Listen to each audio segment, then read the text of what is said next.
The date was the 4th of September, 1944. Inside the headquarters of German Army Group B, near the Dutch border, the air was thick with the scent of stale cigar smoke and defeat. General Major Hans von Opsfelder, a man whose face was a roadmap of the retreat across France, sat hunched over a flimsy sheet of paper. It was a transcript of an intercepted Allied radio communication. He read it once, his eyes narrowed in disbelief. He read it a second time, a cold knot tightening in his stomach. He read it a third time, and then, with a sharp, guttural command, he summoned his intelligence officer, Major Klaus Becker. "This is verified." Von Opsfelder's voice was a low growl, betraying none of the frantic hope that was beginning to flicker within him. Major Becker, younger, gaunter, but with the same haunted look in his eyes, stood rigidly at attention. "Yes, Herr General." Intercepted from 3 separate sources. Confirmed by aerial reconnaissance less than an hour ago. Horrocks XXX Corps has halted its advance. Von Opsfelder let the paper drift from his fingers onto the map-strewn table. The name hung in the air like a curse. Horrocks. For weeks, that name had been synonymous with the terrifying speed of the British advance, a chromed steel spearhead that had ripped through their crumbling defenses. Halted, he repeated, the word tasting foreign and impossible on his tongue. "Yes, Herr General," Becker confirmed, his voice barely a whisper. "No petrol. Eisenhower is prioritizing Montgomery's push further north. General Horrocks has been ordered to cease all offensive operations until further notice." For a long, drawn-out moment, von Opsfelder simply stared at his subordinate, searching his face for any sign of deception, of a miscalculation. Then, he spoke the words that would be dutifully recorded in the unit's Kriegstagebuch, the official war diary. "This is a trap. It must be a trap. No one stops a force like that when it is less than 60 miles from the German border, especially not when we are in complete, headlong retreat." But it was not a trap. It was terrifyingly, miraculously real. And that single decision, made hundreds of miles away in a high command wrestling with its own demons, would fundamentally alter the course of the Second World War. To understand why the German commanders, men who had perfected the art of the armored thrust, could not believe what their own intelligence was telling them, you must first understand what Lieutenant General Brian Horrocks and his XXX Corps had become by September of 1944. On the 30th of August, the British Second Army, with XXX Corps as its spearhead, had crossed the Seine. The operation that followed would be entered into the annals of British military history as the Great Swan. In just 4 days, the Guards Armoured Division, the vanguard of Horrocks Corps, advanced over 200 miles through German-held territory, liberating Brussels in a single, triumphant day. It was a relentless, high-speed pursuit that shattered all previous records. The daily average advance was a staggering 50 miles, sustained day after day. For context, consider the German Blitzkrieg of 1940, long held as the gold standard of modern mechanized warfare. During that legendary campaign, the elite panzer divisions had advanced at an average rate of 14 miles per day. Horrocks was moving an entire corps, tens of thousands of men, thousands of armored vehicles, lorries, and guns at a pace more than 3 times faster than the Wehrmacht's finest at the peak of their power. The British, so often maligned by German propaganda as slow and methodical, were beating the masters at their own game. The German High Command knew this. Their intelligence services tracked Horrocks' every move, not with professional respect, but with a growing, obsessive terror. On the 3rd of September, 1944, reconnaissance units of XXX Corps had seized a bridgehead over the Albert Canal in Belgium. They were a mere 55 miles from the German frontier, 150 miles from the Rhine, and just under 400 miles from Berlin itself. At their current, blistering pace, they would be on the banks of the Rhine in 3 days. They could be in Berlin in 8. The German front in the west was not just broken, it had ceased to exist. In its place was a chaotic rout of demoralized men fleeing eastwards. That very same day, a priority signal was dispatched from Supreme Headquarters. The British Second Army was to halt all major offensive operations. Every available gallon of petrol, every shell, every spare part was to be redirected to support Field Marshal Montgomery's planned offensive into Holland, Operation Market Garden. The order reached General Horrocks in his command vehicle at 21:43 hours on September 3. His recorded response, a heated telephone exchange with his superior, General Miles Dempsey, is a masterclass in military frustration. "You're ordering me to stop, Miles? For God's sake, we're chasing a broken army. We have them on the run. If I stop now, we give them time to reorganize. Time we can never get back." Dempsey's voice on the other end of the line was grim and resigned. "It's not my order, Horrocks. It's from Ike. Monty needs the petrol for Market Garden." Horrocks slammed the receiver down. According to his aide, Major Charles Davies, the general paced the cramped confines of his caravan, his face a mask of thunderous fury. "I am a week, perhaps 2, from ending this entire bloody war," he seethed, "and they are stopping me to give the fuel to Monty. This isn't strategy. It's bloody politics." To comprehend Eisenhower's controversial decision, you must understand the catastrophic logistical problem the Allies faced in September 1944. It wasn't a crisis of production. The factories in Britain and America were churning out more than enough petrol, ammunition, and supplies to fuel 3 armies advancing simultaneously. The crisis was one of delivery. All that material was piling up in vast dumps on the Normandy beaches, 300 to 400 miles behind the front lines. The problem was that the retreating Germans had systematically destroyed every railway line, every bridge, and every major port between Normandy and the front. Every single gallon of petrol, every crate of rations, had to be transported by lorry over cratered roads. The famed Red Ball Express and its British equivalent, the Red Lion route, were performing miracles, delivering over 12,000 tons of supplies daily, but 3 armies on a full-scale offensive required over 18,000 tons. The system was breaking. Eisenhower, the supreme commander, faced an impossible choice. Option A: concentrate all available fuel and supplies on Horrocks and the British in the north. The Second Army reaches the Rhine in days, possibly crosses into Germany, but the American armies in the center and south grind to a complete halt, their flanks dangerously exposed. Option B: divide the limited supplies equitably between all 3 army groups. All of them advance, but slowly, cautiously, giving the Germans the priceless gift of time to reorganize their defenses. Option C: concentrate every last drop of petrol on Montgomery for Operation Market Garden, a hugely ambitious and risky airborne assault designed to seize a series of bridges in Holland, creating a narrow corridor that would bypass the main German defenses and open a direct route into the Ruhr, Germany's industrial heartland. Eisenhower chose option C. For more than half a century, military historians have debated whether it was a stroke of strategic genius or a calamitous blunder. But in the first week of September 1944, the Germans knew nothing of this internal Allied debate. They only knew what they saw on their maps.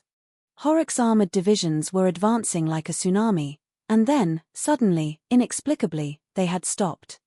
General von Opsfelder, his initial suspicion giving way to a dawning, incredulous hope, sent out reconnaissance patrols. Their reports were unambiguous.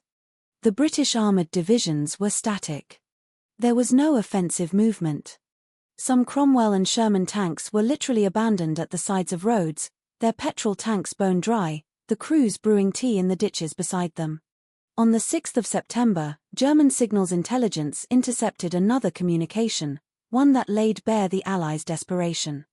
It was a signal from Horrocks to Dempsey, pleading for just 100,000 gallons of petrol. Dempsey's reply stated he could only send 32,000 gallons. Horrocks' response was stark: "With 100,000 gallons I am on the Rhine. With 32,000, I can barely maintain my defensive positions." Von Opsfelder took this incredible intercept directly to the desk of the German commander-in-chief in the West, the old Prussian aristocrat, Field Marshal Gerd von Rundstedt. Rundstedt's reaction is recorded in the memoirs of his chief of staff. He stared at the transcript for a full minute, his weary eyes betraying a flicker of life for the first time in weeks. If Horrocks had continued, he stated flatly, we would have collapsed utterly. The entire front would have caved in. He wasn't exaggerating. In early September 1944, the Wehrmacht had perhaps 11 shattered, understrength divisions on the entire Western Front. Horrocks' Second Army alone contained 12 full-strength divisions. German ammunition was being rationed to a pathetic 20 shells per gun, per day. The British could fire 300 shells per gun, per hour, if they so chose. Rundstedt later admitted, if he had crossed the Albert Canal in force in September, there was nothing between him and the Rhine except a few training units and reservists in their 50s. We called it the miracle of the Scheldt. Rundstedt used the time Eisenhower had so generously given him. In a flurry of desperate activity over the next 8 days, he reconstituted a semblance of a defensive line along the canals of Holland and Belgium. He pulled 4 divisions from the Italian front. He mobilized reservists, Luftwaffe ground crews, and naval personnel, forming them into ad hoc battle groups. He used slave labor to construct makeshift fortifications. By the 17th of September, when Operation Market Garden finally launched and Horrocks was given just enough petrol to begin a limited advance in support of it, the window of opportunity had slammed shut. What had been a German army in chaotic retreat had become an organized, if fragile, defense behind formidable river and canal obstacles. The lightning dash across France and Belgium was over. The brutal, grinding slogging match for the rest of the war was about to begin. But here lies the question that no historian can definitively answer: did Eisenhower make a mistake? The answer depends entirely on which hypothetical future you believe would have unfolded had Horrocks been allowed to continue his charge. First, the Horrocks scenario, the one the British general believed would happen. Supplied with an extra few 100,000 gallons of petrol, XXX Corps smashes through the flimsy German screen on the 5th of September. It breaks through the improvised defenses, reaches the Rhine by the 8th, and establishes solid bridgeheads. By the middle of the month, 12 battle-hardened British and Commonwealth divisions are operating deep inside German territory, directly threatening the Ruhr. The German war machine, deprived of its industrial heart, collapses before Christmas. The war is over in 1944. Then, there is the SHAEF scenario, the nightmare that haunted Eisenhower's staff. Horrocks crosses the canals, but his supply lines are now stretched over 400 miles back to Normandy. The Germans, fighting with the desperation of cornered animals on their own soil, launch vicious counterattacks against his exposed flanks. Without enough petrol to maneuver, Horrocks' armored divisions become isolated steel coffins. The triumphant spearhead is cut off, surrounded, and annihilated. The debacle becomes a second Dunkirk. The Germans capture massive amounts of Allied equipment, boosting their morale and replenishing their losses. The war drags on not just into 1945, but perhaps into 1946.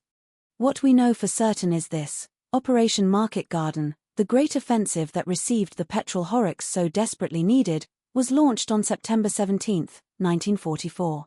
It involved 41,628 parachute and glider-borne troops, the largest airborne operation in history. Its objective was to seize that vital corridor of bridges into Germany. The result was a catastrophic failure. The British 1st Airborne Division at Arnhem, the final bridge, was all but destroyed. The Allies suffered over 17,000 casualties. The bridges were not captured. The direct route into the Ruhr remained firmly closed. Meanwhile, Horrocks and XXX Corps, starved of fuel, fought for 2 months in the brutal, costly Battle of the Scheldt to open the port of Antwerp, a battle that should never have been necessary. They finally cleared the approaches to Germany proper in December 1944, 3 long months after Horrocks believed it had been possible. But in December of 1944, something happened that no one on the Allied side had anticipated: the Ardennes offensive, the Battle of the Bulge, Germany's last great counterattack in the West. Over 400,000 German soldiers and thousands of tanks smashed through the American lines in the Ardennes forest on December 16. And here is the brutal, undeniable irony. If Horrocks and the British Second Army had been deep inside Germany in December, with their supply lines stretched thin and their flanks exposed, the northern pincer of the Ardennes offensive could have sliced behind them, encircling and destroying the entire force. Instead, because of the halt in September, the British Army was positioned perfectly to form the northern shoulder of the Allied line, holding a vital defensive bulwark that prevented the Germans from reaching their ultimate objective, the port of Antwerp. It was a grim, unintended silver lining to the disastrous decision made 3 months prior. After the war, in 1952, the renowned British military historian Sir Basil Liddell Hart interviewed 112 captured German generals. He asked them a simple question: which Allied commander did you fear the most? 73 of them gave the same answer. Not Eisenhower, not Montgomery. It was Horrocks. When asked why, Field Marshal Fritz Bayerlein, commander of the elite Panzer-led division, explained it perfectly. Montgomery fought by the book.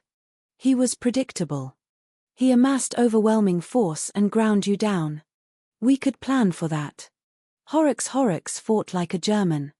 He was aggressive, mobile, opportunistic. He did not wait for perfect orders or perfect supplies. He attacked with what he had. He fought with instinct. It is instinct that we feared, because you cannot predict it with intelligence. Yet, General von Opsfelder, the very man who first intercepted the orders halting XXX Corps in September 1944, said something very different in 1956. Horrocks would have reached the Rhine in September, he conceded. He probably would have crossed it. But he would not have reached Berlin. His supply lines would have collapsed. We would have surrounded him in October. Not because we were better soldiers, but because logistics is mathematics. And the mathematics were on the German side in September. By December, the mathematics had changed. The Allies had solved their supply crisis by opening Antwerp. Then, and only then, did they become unstoppable. So, who was right? Horrocks or Eisenhower? The historical evidence suggests an uncomfortable truth: they were both partially correct. Horrocks was right that September 1944 was a unique, fleeting window of opportunity. The German army in the West was disorganized, demoralized, and without reserves. They would never be so vulnerable again. Eisenhower was right that the Allied supply system was insufficient to sustain a deep offensive into Germany at that time. Horrocks' lines would, eventually, have collapsed under their own weight. But Eisenhower's decision to prioritize the gamble of Market Garden over the certainty of Horrocks' continued advance was almost certainly a catastrophic error. Market Garden failed. If that fuel had gone to XXX Corps, it might not have ended the war in September, but it would have undoubtedly shortened the war by months, potentially saving hundreds of thousands of lives. The numbers bear this out. The war in the West dragged on from September 1944 until May 1945. 8 additional months of brutal combat. In that period, Allied casualties numbered over 263,000. German military casualties were 1.2 million. The number of civilians killed in the fighting and bombing was approximately 800,000. If Horrocks had forced a German collapse in December 1944, instead of May 1945, potentially 2 million people might have survived. That is the brutal arithmetic of Eisenhower's decision. But there is another dimension, one rarely discussed: the political dimension. In September 1944, Stalin and the Red Army were relentlessly advancing towards Germany from the east. If Horrocks had reached Berlin in October or November of 1944, Germany would have been occupied almost entirely by Western forces. The Cold War, the Iron Curtain, the next 4 to 5 years of European history all would have been radically different. Did Eisenhower know this? Did he consider the vast political implications? There is no direct evidence. But in 1963, in a private interview, Eisenhower said something deeply revealing. Patton, he said, referring to the American general on the southern flank, wanted to race to Berlin. I wanted to finish the war with the Allied coalition intact. If one of our armies had reached Berlin before the Russians, Stalin would have seen that as a betrayal. The alliance would have collapsed. We might have finished the war fighting both Germany and the Soviet Union simultaneously. It is speculation, but it suggests that the decision to halt the lightning advance was not just about logistics, it was about grand diplomacy on a global scale. General Brian Horrocks went on to have a distinguished post-war career, becoming a celebrated military historian and television presenter. But in his memoirs, he expressed a lingering frustration about that pivotal moment. "We had them on the ropes," he wrote. "Absolutely done for. We could have been on the Rhine in 3 days. That halt, that was the moment we lost the peace, even as we were in the process of winning the war." The German commanders never ceased to be baffled by the decision to stop the British advance. Von Rundstedt forever called it the miracle of September. Von Opsfelder wrote in his own memoirs, "If the Allies had let Horrocks advance, the war would have ended in 1944. But they chose to prioritize Montgomery. I do not understand that decision. To this day, I still do not understand." And that is the final, crushing paradox. The halt of XXX Corps was dictated by a logistical crisis, but the Germans interpreted it as a piece of brilliant, cunning strategy. They believed Eisenhower was luring them into a trap. In reality, Eisenhower was simply trying to solve a supply problem. The war did not end in September 1944. It ended in May 1945. 240 additional days. 2 million additional dead. An entire continent in ruins. And a single question that historians still debate to this day: what would have